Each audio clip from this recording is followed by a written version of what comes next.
O vídeo já vai começar, mas antes, não se esqueça de se inscrever e ativar as notificações. Bendito seja Deus. Irmãos amados, vamos abrir a palavra de Deus no Evangelho de Cristo, conforme o registro de Lucas, capítulo 15. Lucas, capítulo 15.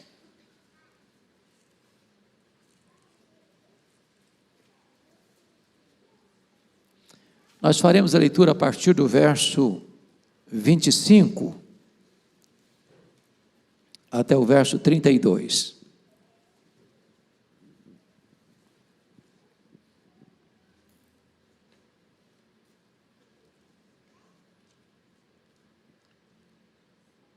Está escrito: Ora, o filho mais velho estivera no campo,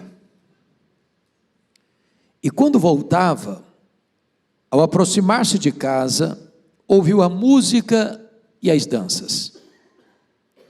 Chamou um dos criados e perguntou-lhe que era aquilo. E ele informou: Veio teu irmão, e teu pai mandou matar o novilho cevado, porque o recuperou com saúde. Ele se indignou e não quis entrar.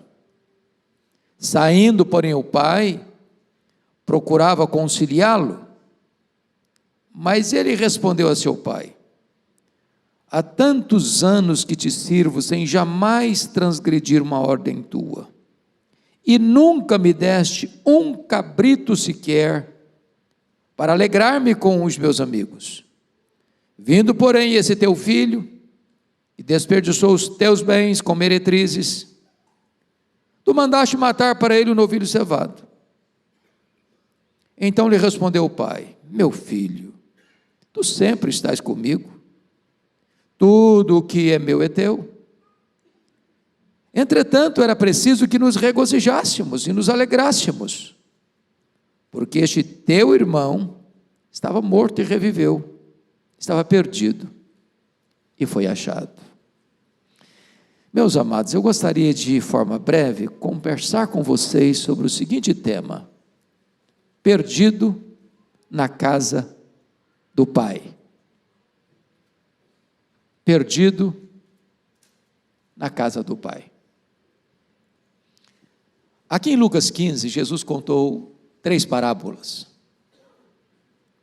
A parábola da ovelha perdida, da dracma perdida, e a parábola conhecida por todos como a parábola do filho pródigo. Quando a ovelha perdida foi encontrada, o pastor chama todos para se alegrarem com ele. Quando a dracma perdida foi encontrada, a mulher chama suas amigas para se alegrarem com ela. Quando o filho pródigo voltou para casa, o pai ofereceu uma festa. Porém, nessas 3 parábolas, a única pessoa que não está alegre e feliz é o irmão mais velho. Diz o texto que nesta festa do encontro, nesta festa do resgate, nesta festa da salvação, há uma voz que destoa. Porque o filho mais velho está triste, porque o pai recebeu o pródigo com alegria. Ele está irado, porque o pai foi misericordioso com o pródigo que voltou. E ele está do lado de fora de casa, porque o pródigo está do lado de dentro de casa. Aqui, irmãos, há um grande perigo que Jesus adverte.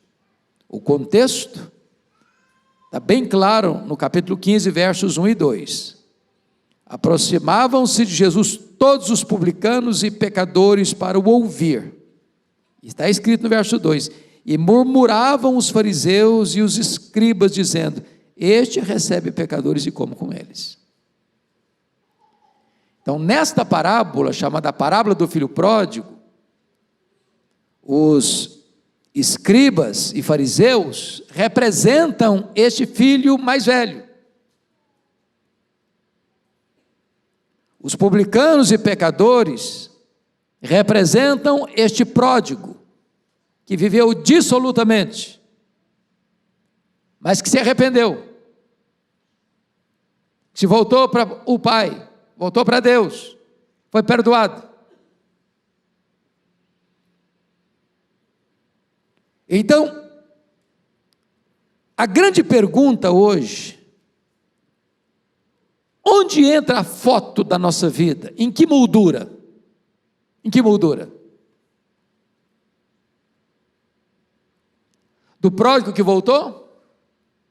Ou do mais velho?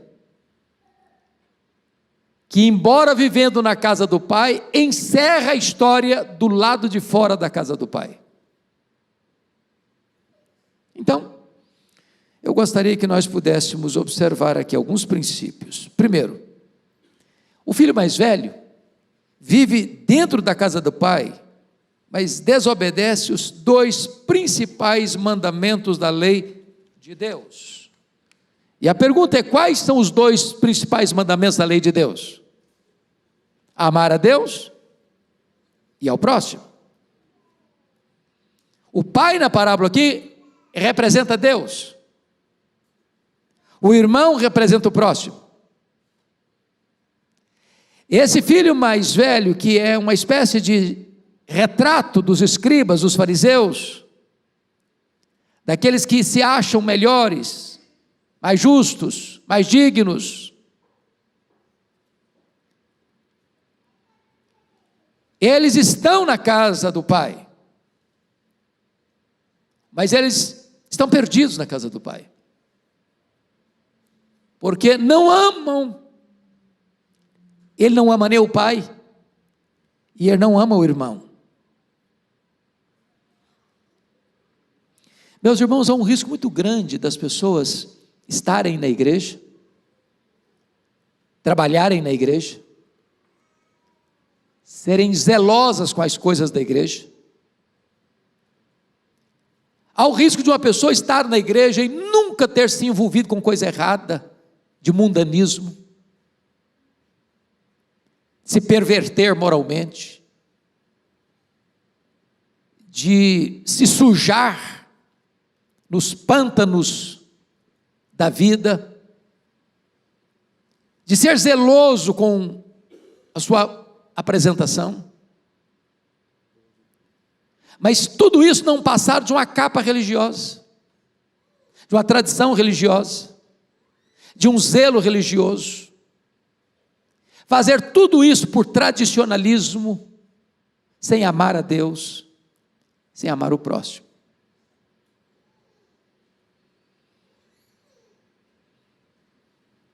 Segundo lugar, esse filho mais velho, ele vive na casa do pai, mas está confiando na sua própria justiça.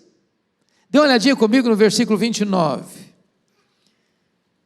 Mas ele respondeu ao seu pai: há tantos anos que te sirvo sem jamais transgredir uma ordem tua.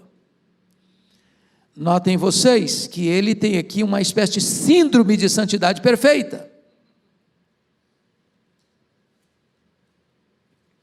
Ele tem uma avaliação dele mesmo melhor do que a realidade demonstra.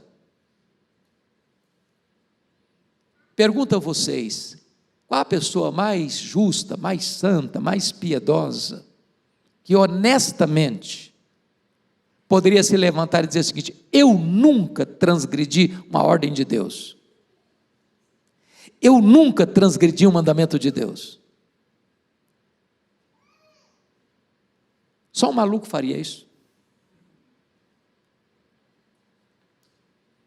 Ele se vê melhor do que é, se enxerga mais espiritual do que é.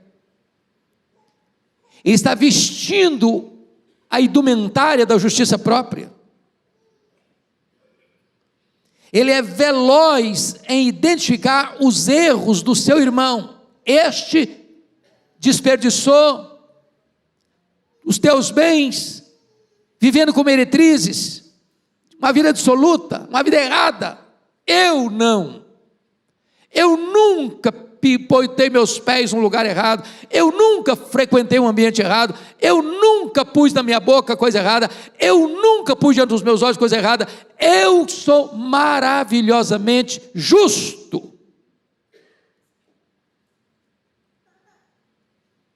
O problema dos fariseus é que eles definiam o pecado como coisas externas.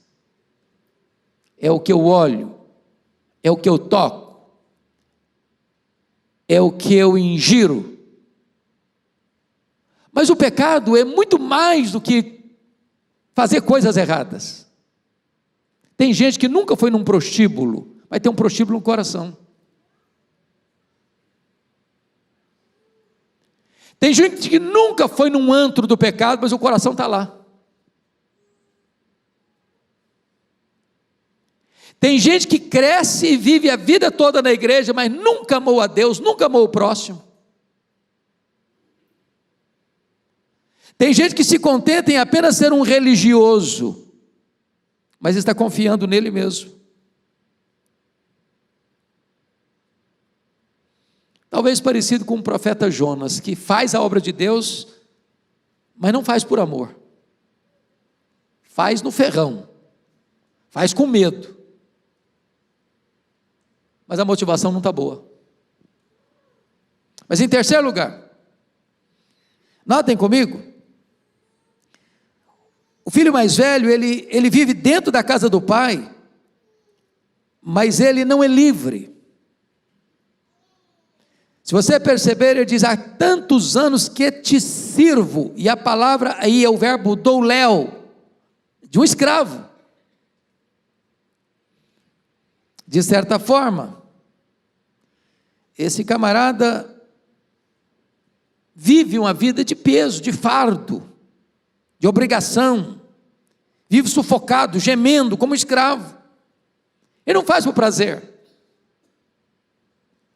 É um legalismo pesado. Hoje é domingo, eu tenho que ir na igreja. Ah, que coisa, tenho que ir na igreja, porque se eu não for na igreja, como é que vai ser? Puxa vida, eu tenho que ir, eu tenho que trabalhar, eu tenho que fazer. E de repente a vida cristã não é uma festa. De repente ser crente é um peso. De repente parece que andar com Jesus é um pesadelo. De repente você perdeu a alegria de dizer, alegrei-me quando me disseram, vamos à casa do Senhor. De repente você fica escravo, e fala, puxa vida, mas esse pastor está demorado, esse culto está chato, puxa vida, quando é que vai acabar para eu ir embora? Vira uma rotina pesada, sem alegria, sem prazer. Está dentro da casa do pai, mas é um escravo, não é livre. Quarto lugar, o filho mais velho vive na casa do pai, mas ele está com o coração cheio de amargura. Veja comigo aí o verso 29 e 30 de novo. Mas ele respondeu a seu pai, há tantos anos que te sirvo sem jamais transgredir uma ordem tua, e nunca me deste um cabrito sequer para alegrar-me com os meus amigos, vindo porém esse teu filho, que desperdiçou os teus bens como meretrizes, tu mandaste matar para ele o novilho cevado. Para ele, quem erra, devia permanecer no erro mesmo, porque não tem chance de recuperação. Ele não tem nenhum prazer em ver o irmão sendo recuperado, estava perdido, foi achado, estava morto, isso não dá prazer para ele. Tem gente que é igual Diótrefes, relatado lá na carta de João. Toda pessoa nova que chega na igreja, parece que vai tirar o lugar dele, vai tomar o lugar dele, vai tirar o status dele, ele vê como um concorrente, ele não tem prazer de ver alguém crescer. Ele não tem prazer de ver gente nova chegando, ele não tem prazer de ver novas pessoas sendo inseridas na igreja, porque ele diz, eu vou perder meu espaço, vou perder meu lugar, eles vão tomar meu lugar, eu aqui era sozinho, eu reinava sozinho, eu era o único filho da casa, agora chega um outro aí para perturbar o ambiente.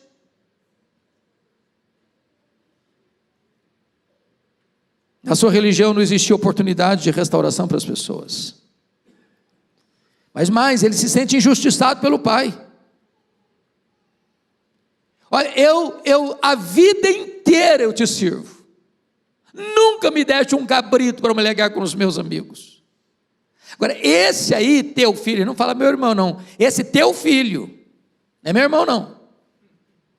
Esse teu filho, depois que fez a bagunça que fez, o senhor manda matar o bezerro cevado. Bezerro cevado aqui, irmãos, é um símbolo, né?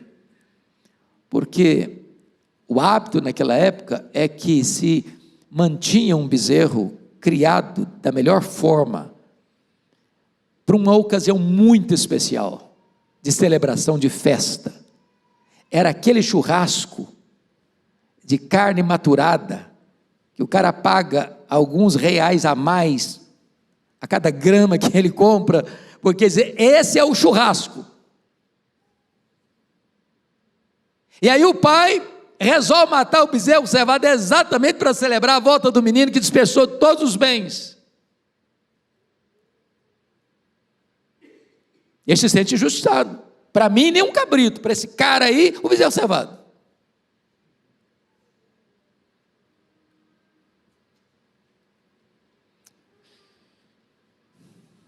Se você perceber, a postura dele, esse teu filho, ele está dizendo o seguinte: comigo esse cara não tem comunhão. Ele é só teu filho, ele não é meu irmão.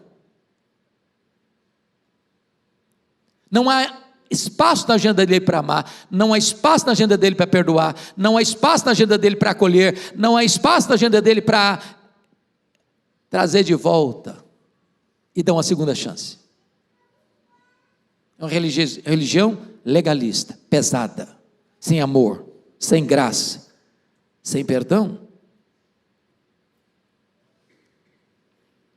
Agora, vamos entender uma coisa. O ódio ou a indiferença que o irmão mais velho sente pelo irmão mais novo, o pródigo, aos olhos de Deus, não é menos grave do que a vida dissoluta que o irmão viveu. Querem um exemplo? Querem um exemplo? Vá comigo lá para Gálatas, depois você volta para cá, para Lucas. Vai lá para Gálatas comigo, só um pouquinho para a gente ler sobre isso. Gálatas capítulo 5.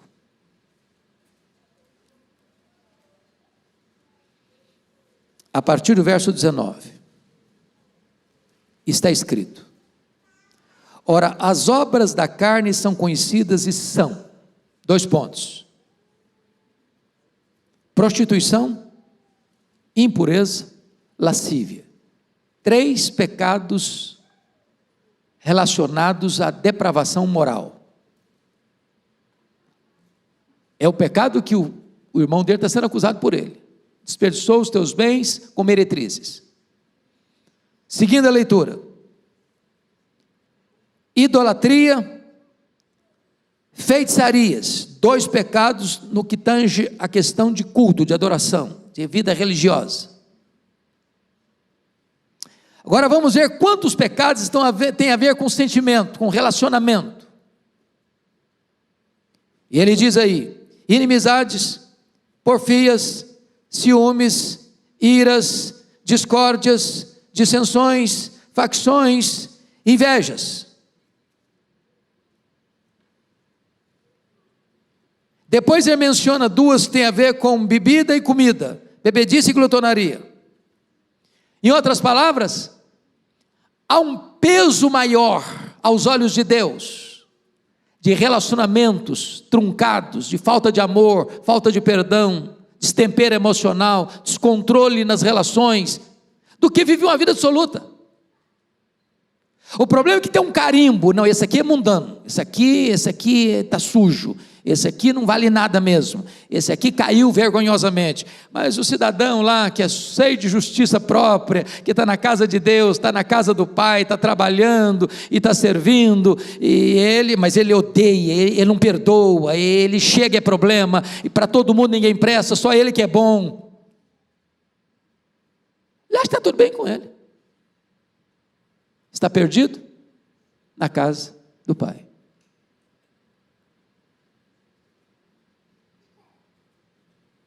Se você perceber, o ressentimento dele isola-o não só do irmão, isola-o também do pai. O filho pródigo está voltando, coração arrependido, nem quer ser chamado de filho, trata-me como os teus trabalhadores. Ele ensaia o discurso de pedir de perdão, e quando ele corre na direção da casa do pai, o pai o avista de longe, corre na direção dele, o abraça, o beija, coloca a sandália nos pés, coloca a roupa nova, coloca anel no dedo, e manda festejar, vamos celebrar, vamos nos alegrar, porque este meu filho estava perdido, e foi achado, estava morto e reviveu. O mesmo pai que sai na direção do pródigo, sai na direção do filho mais velho, para conciliá-lo. O filho pródigo aceita ser recebido, o filho mais velho se recusa a entrar em casa. Jesus dá uma reviravolta nessa história, porque os escribas e fariseus estavam escandalizados com Jesus, porque ele comia com os pecadores, ele recebia gente que eles achavam que não devia ser recebida. Quando Jesus termina a história, o cheio de justiça, fariseus e escribas, estão do lado de fora da casa do pai. Os pecadores e publicanos, que eles achavam que não tinha chance, estão celebrando na casa do pai.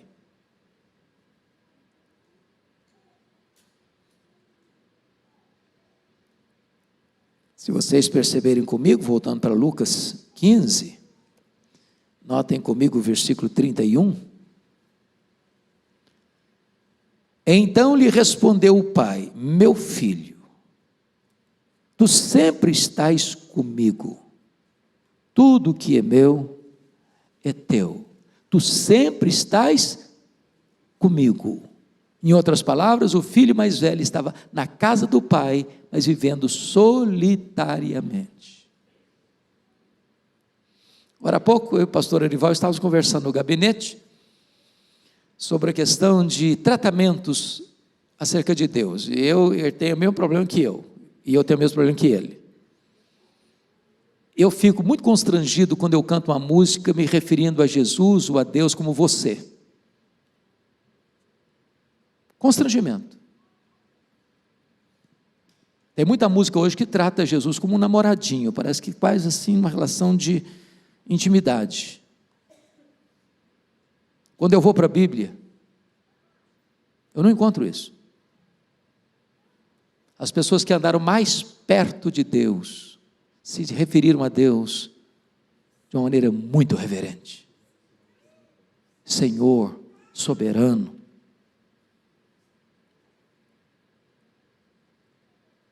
Esse filho está na casa do pai, por outro lado, mas ele não tem comunhão com o pai. Meu filho, eu sempre estive contigo, mas o filho nem sempre esteve com o pai. É possível vir para a igreja, vir para o culto, participar de uma vida comunitária, e de trabalhar na igreja, e de passar a vida inteira na igreja, envolvido com as coisas de Deus, com as coisas do reino, e sempre vivendo uma vida regrada, bonitinha, socialmente falando, mas nunca se deleitou no Pai, nunca teve o prazer do Pai.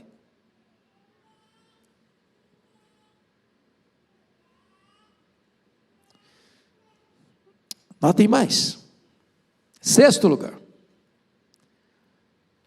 o filho mais velho vive na casa do pai, mas não se sente dono do que é do pai. Eu fico impressionado com o que o pai diz para ele. Tudo, finalzinho do versículo 31, tudo que é meu é teu. Preste atenção que ele está reclamando, amargurado com o pai, dizendo: eu nunca tive um cabrito. Nunca me deste um cabrito para eu me alegrar com os meus amigos. E o pai diz: meu filho, você não entendeu nada até hoje. Meu filho, tudo que é meu é teu, a fazenda é tua, os rebanhos todos são teus. Sempre tudo esteve à tua disposição e tu não usufruíste. Viveste como um escravo, quando você é filho, você é herdeiro, tudo lhe pertence, você não usufruiu nada, quando tudo estava à tua disposição. Quantas vezes, meus irmãos, a gente está na igreja, foi criado na igreja, passou a vida inteira na igreja, trabalhou na igreja, guardou-se de tantos riscos e perigos, e deve se guardar mesmo, mas ao mesmo tempo não se deleita em Deus, não tem prazer em Deus, não usufrui as bênçãos de Deus, não tem alegria em Deus, não sente a paz de Deus, não sente o regozijo da salvação, não se deleita nas coisas lá do alto, não tem prazer nas coisas de Deus.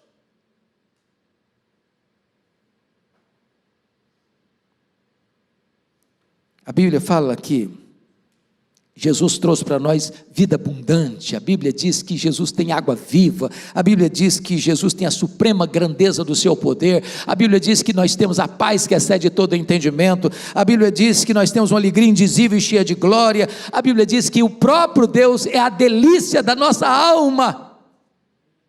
E quantas vezes o crente está vivendo uma vida assim, murcha, árida, seca, pesada, legalista, perdido na casa do Pai.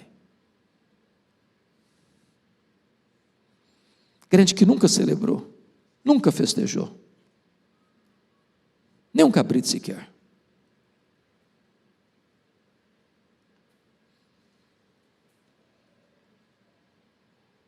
Eu acho que essa ilustração está bem surrada, mas quem sabe alguém não escutou ainda. Daquele cidadão que era muito seguro, assim, dava tchau para as pessoas de mão fechada. Um dia resolveu juntar um dinheiro dele para fazer uma viagem, um cruzeiro. E ele levou a marmita dele, a matutagem dele, para não gastar. Frango com farofa. E ele ficava assim, desesperado, porque tinha banquetes e mais banquetes. E as pessoas se refestelando nas comidas mais saborosas, mais variadas, e ele lá no cantinho, bem escondidinho, comendo um frango com farofa. A viagem demorou mais de uma semana, a comida dele começou a azedar, e ele começou a passar fome. E as pessoas comendo as mais finas iguarias. Até que um dia alguém perguntou: camarada, mas vejo sempre você aí no canto, você não participa das festas, você não participa dos banquetes, o que está acontecendo? Falei: eu estou economizando, eu não tenho dinheiro para comer essas coisas gostosas que vocês estão comendo aí não. Falei: rapaz, está no pacote,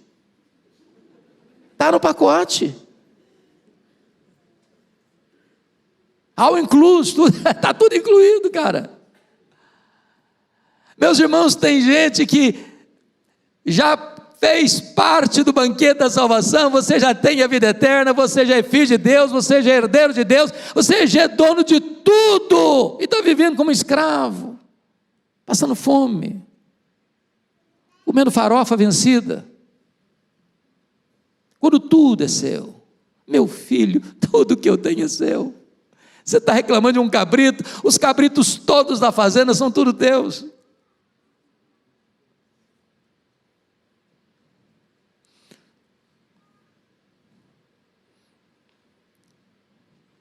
Qual era o remédio para esse filho mais velho? Era fazer o que o outro fez. Um estava perdido fora de casa, o outro estava perdido dentro de casa. O que estava perdido fora de casa se arrependeu e voltou. O que estava perdido dentro de casa saiu, e não consta que ele entrou na casa do Pai.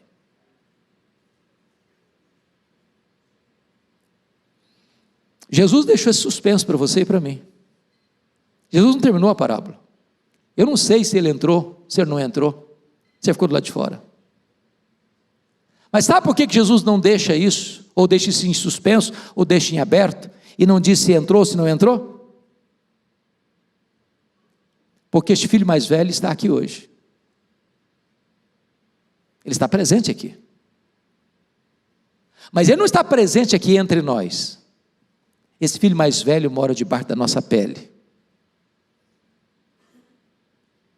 o coração dele bate no nosso peito, o sangue dele corre em nossas veias. E a pergunta é: e você? Vai entrar para a casa do Pai? Vai celebrar com o Pai? Vai receber seu irmão? Vai festejar a festa da reconciliação? Essa resposta eu não posso dar. Só você pode dar. O que você vai fazer? Feche seus olhos, curva sua fronte, coloque a sua vida diante de Deus.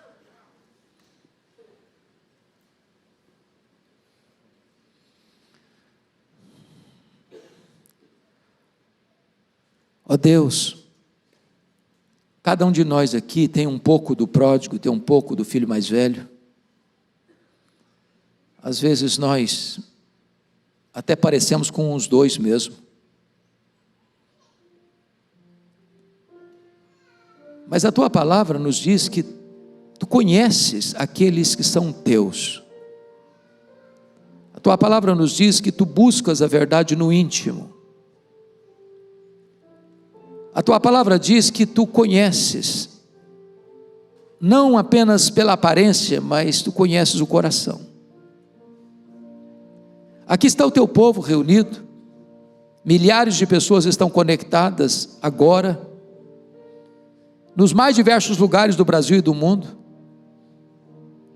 O que nós pedimos, ó Espírito Santo de Deus, tu que sondas, não nos deixes enganados, como aquele filho mais velho estava, confiado na sua própria justiça, sem amar o pai, sem amar o irmão, trabalhando pesadamente como um escravo, sem desfrutar da liberdade, sem desfrutar da provisão, sem desfrutar da comunhão.